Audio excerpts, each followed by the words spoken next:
Live at 4, Fox 30 Action News Jax begins with breaking news. News right now, deputies are searching for this missing 10-year-old boy. This is Jordan Horst. The Clay County Sheriff's Office says it's searching in the Rolling Hill subdivision near Sand Ridge Road.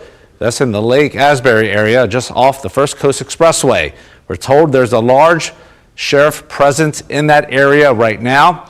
This child has brown hair and eyes. He was last seen wearing black athletic shorts. If you've seen him, call the sheriff's office. A man shot and killed by JSO has been identified. I'm Ben Becker. Police say Amir Bradshaw was holding down a pregnant woman by her hair. It happened on the north side at a home on Brahma Bull Circle. Action News Jax Finn Carlin says officers reported loud and frantic screaming coming from the home. We saw officers walking in and out of this home this morning. You see right over my shoulder with the black shutters. Police have responded to this area for more than 8 hours after first getting to the home. And officers told us after they heard the screaming inside, they walked in, kicked down a locked door, and saw something that they describe as very bizarre. He's literally pulling her hair and not letting her go. Sheriff TK Waters describes it as a dangerous situation. He's continuing to eat this lady's hair that he had ripped out during the fight inside the room. Chief Alan Parker says officers found Amir Bradshaw holding down a woman pregnant with his child on an overturned bed while she had a child in her arms. He says she and the child got out after officers started tasing Bradshaw, but it took 30 to 45 minutes for him to leave the room. A couple of them hit him at the same time with a taser. He then fights through all that and attacks him out into the room and takes the other officer all the way into the kitchen. This video we got from a neighbor shows what it looked like outside the house while this was going on. Over the phone, a man who lives a few doors down the street told us he hears a lot of screaming coming from the house. My wife was pretty sure she's heard like someone screaming out stuff like I'm gonna hit you, I'm gonna hurt you, like violent stuff for sure. Another woman living by says she didn't hear a thing. My mother-in-law called and said, "Watch the TV." Until watching our coverage of the shooting. It's always a shock when it's in your close to home. Police say 2 officers and a sergeant were involved in shooting Bradshaw after he'd attacked them. The sheriff's office hasn't said how many shots went off, but police say the officers are recovering and Bradshaw died in the hospital. In that situation, you want to try to end it as peacefully as possible. It was a lot, but it didn't work. Action News Jax records showed this is the 11th officer-involved shooting in Duval County just this year, and the second one that we've reported to you in just the last week. For local coverage you can count on, Finn Carlin, Action News Jax. And Action News Jax dug into the suspect's background. We could not find any prior criminal history. If you or anyone you know are going through domestic violence, you can call the number on your screen or text START to 88788. Covering Nassau County, where a Callahan man faces child sex abuse charges, Dennis Dean was arrested yesterday. The victim said the abuse started 3 years ago. Detectives said they were able to get text messages that showed a, quote, pattern of sexual abuse. Action News Jax has requested his arrest report to learn more. Here's a live look at First Alert Doppler HD, where a few storms are moving across parts of our area. I'd like to welcome in First Alert meteorologist Trevor Gibbs. And Trevor, it's a wet commute for some. Yeah, for some in St. Johns County, Ben, the vast majority of us are dry into this mid-afternoon here on First Alert Doppler HD. That'll change, though, as we go through the next couple of hours. Right now, tracking a thunderstorm that just entered St. Johns County, moving from southeast to northwest, essentially just inland of I-95 and far southern St. Johns County, with some other spotty showers developing north of there as that sea breeze moves right now over the St. Johns River. So this will continue lifting north. Hastings seeing some of that rain right now, Mirabella by 442, and then if it holds together, World Golf Village by 450. But a lot of the storm activity so far today has not really held together all that long. There's more thunderstorms extending south of there. That's approaching Putnam County, so Georgetown seeing some of that rain pretty soon. Willaca by 436. Palatka, again, if it holds together, by 505. And Georgia, largely dry. We had one downpour move through parts of northern Camden County, but that has since dissipated. Otherwise, it's hot with a mix of clouds and sun. 92 in Jacksonville. I'll tell you when we get into the upper 90s coming up in your First Alert 7-day forecast.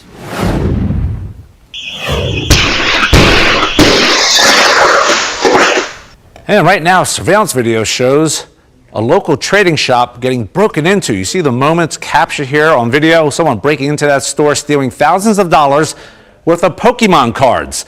In the past few hours, we've learned there have been 4 other Florida trading card stores recently broken into as well. Only Action News Jax at noon, or on Action News Jax at noon, we told you about the break-in at Rally Point Cards in Mandarin. Store manager says at each of the 5 shops across Florida, the subject appears to be the same person. Action News Jax Deja Mayfield is live, and you just learned how valuable these cards are. Yeah, Ben, that could be really expensive. This is one of the Pokemon cards I got here at Rally Point Cards. The owner tells me the most expensive card he has in his store is $1,500. Yeah, for something that looks like this. But there's cards we found online that are upwards of $4 million, some in the hundreds of thousands of dollars price point. And he says that's why he thinks these stores are being targeted. Now, when the card store was broken into in Jacksonville early Tuesday morning, that made it the 4th store in less than a month to be targeted. And then this morning, a 5th trading card store in Pinellas Park was the latest to be hit. Owners telling Action News Jax their store was broken into like all the others. Since June, similar trading card stores in Bellevue, Gainesville, and Ocala, they were broken into too. Surveillance video from each of the stores shows a person dressed in what looks like the same gray-colored hoodie, wearing gloves and a headlamp, carrying a plastic storage bin. That's why card shop owners like Jamie believe the same person is targeting these shops all across the state. A really, really rare, like a Pikachu Illustrator rare, if you grade that, it could be worth, anywhere from $300,000 to $400,000. I mean, your day's coming. You're going to get caught. Jamie says the suspect in this case made off with more than 200 cards valued at around $4,000 to $6,000, but he's just cutting his losses and focusing on adding and upgrading the security systems at his store. Jamie did file a police report with JSO, but so far no arrests have been made. Coming up tonight at 5, I have a timeline I'm going to show to you to break down the string of burglaries across the state and bring that to you in a live report coming up tonight on Action News Jax at 5. But for now, for local coverage you can count on, reporting in Mandarin, Deja Mayfield, Action News Jax. And prices of Pokemon cards have gone up since the pandemic, as some new and vintage cards are now selling for thousands of dollars. A look on the card marketplace TCGplayer.com shows the prices that some players are paying. Cards are priced based on factors like how rare they are, the artwork on the cards, and the popularity of the actual Pokemon. And right now, Action News Jax has learned the 10-year-old that we told you about at the top of the newscast has been found. Now, we'll keep you updated more on that information as it comes into the newsroom. But again, that 10-year-old has been found. Now, a double murder in Los Angeles, where a top executive at American Idol and her husband are dead after a break-in at their home. Police in Los Angeles say they have a suspect in custody. The Los Angeles Police Department says officers arrived at this Encino home around 2:30 Monday afternoon after receiving a call from a friend who had not heard from the residents in several days. Outside, they found blood on the porch. Inside, a chilling scene. Longtime American Idol music supervisor Robin Kay and her husband Thomas DeLuca shot dead. My renter saw somebody hopping the fence, but that was back on Thursday. She called 911, but we didn't hear anything since then. The LAPD says officers first received a call about a suspected burglary at the house last Thursday while the couple was away. Officers responded, even did a flyover, but say they found no evidence of forced entry or trouble when they were unable to enter the property. Police now say surveillance video shows the suspect, 22-year-old Raymond Buderin, entered the home that day through an unlocked door after scaling the exterior fence. They say he was there for approximately half an hour before the couple returned. That's when police believe a violent struggle ensued and Kay and DeLuca were shot multiple times. Buderin was arrested yesterday without incident. Right now, it is an apparent random attack. Kay was a TV music production veteran. She has spent more than a decade working at American Idol, which she discussed in 2019. You get to see these kids that have never, some of them have never left their hometown. Then all of a sudden they're in front of these, these big audiences, live audiences, and then they suddenly have 1 million followers. Now, a spokesperson for American Idol said they are devastated by the couple's death, saying Kay, quote, has been a cornerstone of the Idol family since 2009, was truly loved and respected by all who came in contact with her. Police are still working to determine a motive for the killing. The trial date is set for the Florida State University student accused of killing 2 people and hurting 6 others in a mass shooting on campus. A judge set jury selection to begin on November the 3rd in Phoenix Eichner's case. Eichner faces 2 counts of murder, 7 counts of attempted murder. Prosecutors intend to seek the death penalty. New at 4, we now know what's delaying the construction of a local ICE facility. Florida Governor Ron DeSantis spoke about the timeline today while in Tampa. Action News Jax has told you he said he planned to build a facility to house illegal immigrants at Camp Blanding in western Clay County. I'm willing to do Blanding once Alligator Alcatraz is filled. But what I don't want to do is set up Blanding if, one is 60% full and then the other's 40%. I'd rather just channel everyone to Alligator. Action News Jax has been telling you construction was supposed to start earlier this week. DeSantis is in the process of choosing companies to do the work. And coming up on Action News Jax at 6, the Jacksonville contractor hired to staff Alligator Alcatraz and the scrutiny it's facing from state lawmakers. A former St. John's fire rescue chief has died. Robert Hall Jr. served as chief from 2001 to 2011. St. John Fire Rescue says he was also one of Florida's first licensed paramedics. The agency says it will share details about his funeral services as they become available. Jacksonville Beach Police arrested 2 people they believe are connected to a series of phone thefts on the beach. Officers say Kennedy Bing and Elijah Milken have been stealing phones and cashing them in. Here's how police caught them. Investigators say phones were taken from the north end of the beach. This past Saturday, police used surveillance video and found the suspects using Eco ATM kiosks at a Walmart on 103rd. Now, Eco ATMs are supposed to be a good way to recycle your phone, make hundreds of bucks, and help the environment. But it can potentially help thieves. In an Action News Jax investigation last year, I told you about a woman who tracked her stolen cell phone to a kiosk at a different Walmart. Someone has sold her phone for $115. I even tested out a machine to see how it works and discovered it does not verify if someone is telling the truth when trading in a phone. New at 4. Every 4-year-old in Jacksonville can now expect a free book. Mayor Donna Deegan says a $1 million gift from former Mayor John Payton and the Gate Foundation made it possible. Deegan made the announcement at City Hall this morning to honor Jacksonville Children's Day. Deegan says she's excited about what this could do for the city's literacy numbers. I think that will simply help us to make sure that eventually those 3rd grade reading numbers are exactly where we want them to be. And what excitement do you think that will instill in all the kids when they open the mailbox and there's a book? Investment is part of the River City Readers Initiative. It's also a revival of Mayor Payton's book club, which will now be called the Mayor's Book Club. I'm First Alert meteorologist Trevor Gibbs. Looks beautiful here, St. Augustine Beach on the First Alert Skycam network, but lightning and thunder not that far away from here.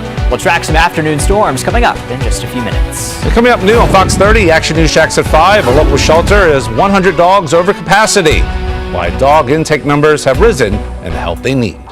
And next at 4, Attorney General Pam Bondi facing mounting pressure over the Jeffrey Epstein case. The push for more transparency.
Lawmakers on both sides of the aisle are pressuring President Trump and Attorney General Pam Bondi to release everything from the Jeffrey Epstein case. Bondi is accused of withholding Epstein records. It's after the Department of Justice said Epstein did not have a client list last week and that they wouldn't disclose any more information. This comes months after Bondi said the list was on her desk and needed to be reviewed when asked if the government planned to release it. She tried to clarify, saying she was referring to the Epstein file itself. But House Speaker Mike Johnson says she needs to do more. Delicate subject, but we should put everything out there and let the people decide it. Some high-profile members of President Trump's base are calling for Bondi to resign, but she made it clear she intends to remain Attorney General. Covering Clay County, where some lanes on Henley Road at County Road 220 will be closed. The northbound Henley Road right turn lane is expected to be closed for the next few months because of construction. There will also be work done on the northbound right lane as well for at least a week. Park officials want to relocate a Fort Caroline memorial because it's prone to flooding. Timuquan Ecological and Historical Preserve staff say it's no longer cost effective to repair it, and they want to move it away from the St. Johns River. The memorial is for the French colonists who came to America looking for freedom in the 16th century. The community can give their input on this proposal July the 23rd at the Guilford Community Center. New at 4, 3 children are now facing charges for shooting a flare gun that set a boat on fire. This happened in Bradenton on Monday, just a few miles south of Tampa. The Bradenton Police Department says a 45-foot yacht at a local marina was damaged. They say a 911 caller saw the kids fire a flare gun off a bridge shortly before the fire started. All 3 children are under 18 and were taken to a juvenile detention facility. We're bringing you information on products and how you can save money. Here's local steals and deals. Anybody that knows me knows that I have a lot of little furry guys at my house, and I'm forever chasing dust bunnies. So I don't want to lug out the big vacuum cleaner for that. I rely on my new best friend, the Zippy Sweeper Pro. This is a motorized sweeper that can go under low-profile furniture.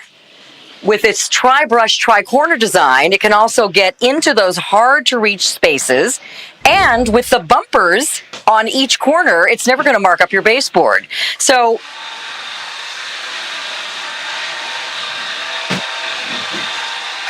if you need a lot of power for even those little spills and you don't want to lug out the big vacuum cleaner with all those parts, and by the way, they're heavy, this guy weighs less than 3 pounds. It just stands in a corner of my kitchen at the ready whenever I need it. So if you want a great sweeper that's not a vacuum and much easier to use, by the way, it's very easy to assemble as well. When you get it out of the box, you just pop the pieces of the handle together. It's rechargeable over and over again, and it gives you a lot of power. And right now, we're offering 46% off at localsteals.com. That's going to save you about $60 on the Zippy Sweeper Pro.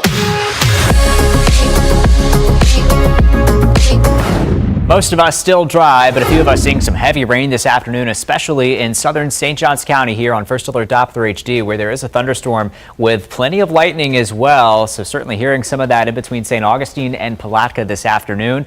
Most of it is just to the west of I-95, so some heavy rain on I-95, but the bulk of that heavy rain out near State Road 13, and that's where the lightning is pretty frequent. 27 lightning strikes here in this red box, and some of those have occurred outside of where the heaviest rain is. So another reminder, when thunder roars, head indoors. This storm moving mostly to the north, a little bit northwest with time, and it's moving into central St. Johns County pretty soon. So near the World Golf Village, if it holds together by 4:51, Durban just after 5 o'clock, and Fruit Cove in the 5 o'clock hour as well. But there's more behind it to the south. That'll be moving into Putnam County here pretty soon. Palatka, you've got some rain and storm activity on the way there near 5:05 if that activity holds together. Not as much lightning with that south of Georgetown right now. Most of the lightning, again, just southwest of St. Augustine. To the north we go. Jacksonville still dry for now. Had a few quick hitting showers that have dissipated since, and another shower that's moving into parts of inland southeastern Georgia, Brantley County, seeing some of that light rain, but otherwise it's a nice and hot afternoon here. Orange Park from the First Alert Skycam network. Temperatures in the 80s and 90s with a mix of clouds and sunshine, and the camera here is positioned to that thunderstorm I just showed you. You can see the tops of those clouds there that eventually will be lifting to the north pretty much parallel to the St. Johns River. Temperatures right now on either side of 90 degrees. We're at 92 in Jacksonville, 86 in St. Augustine. It's hot in Palatka at 93 and in Waycross at 93 degrees.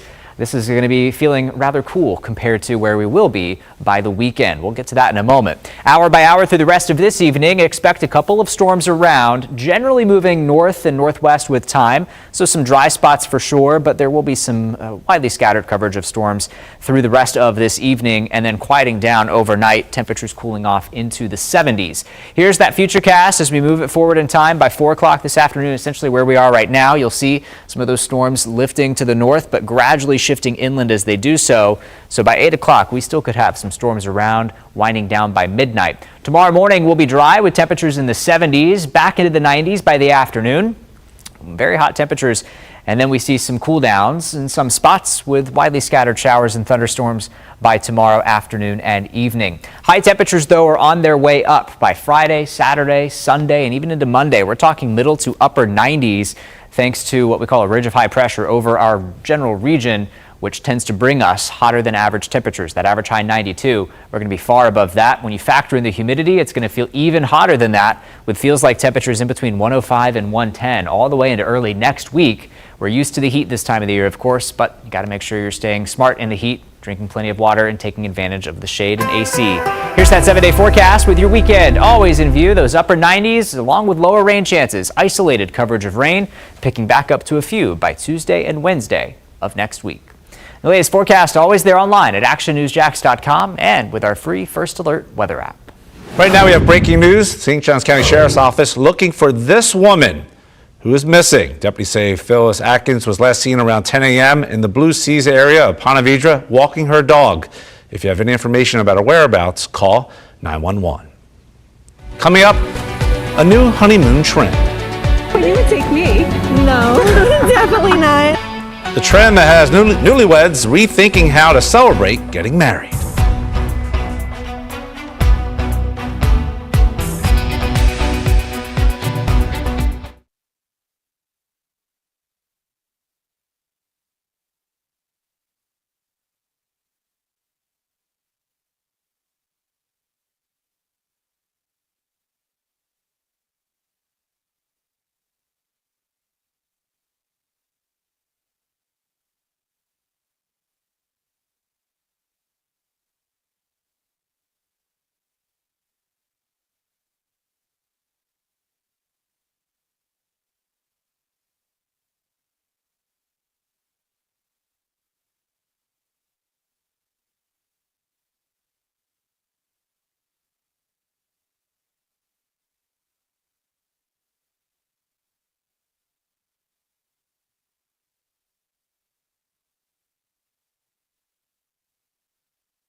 New at 4, newlyweds are inviting people to their honeymoon. It's a trend called a family moon. It includes bringing along friends and family for a post-wedding getaway. Relationship experts say it's a generational thing, mainly Gen Zers.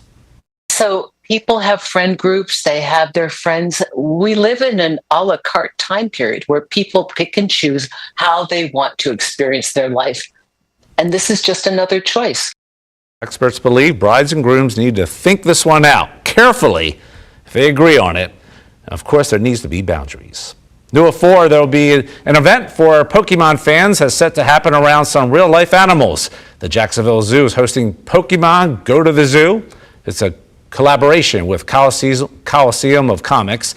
There'll be team-based scavenger hunts, Pokemon-themed crafts and activities, and a Pokemon vendor market. The event is happening on July 26th from 9 to 5. Happening tomorrow, there'll be a celebration held at a local park for John Lewis Day. John Lewis was a former congressman and civil rights leader. The event is being hosted alongside the Good Trouble Lives On protest. The event will be held at Afelt Randolph Heritage Park on the east side at 6:30. All right, Trevor, what do you have? All right, mostly dry, but one isolated strong storm now lifting north through parts of St. Johns County, just to the west of Interstate 95, kind of between there and the river, lifting northward. Stay weather aware. Thunder roars. Head inside. Thanks for joining us today at 4. Much more ahead on Action News Jax at 5.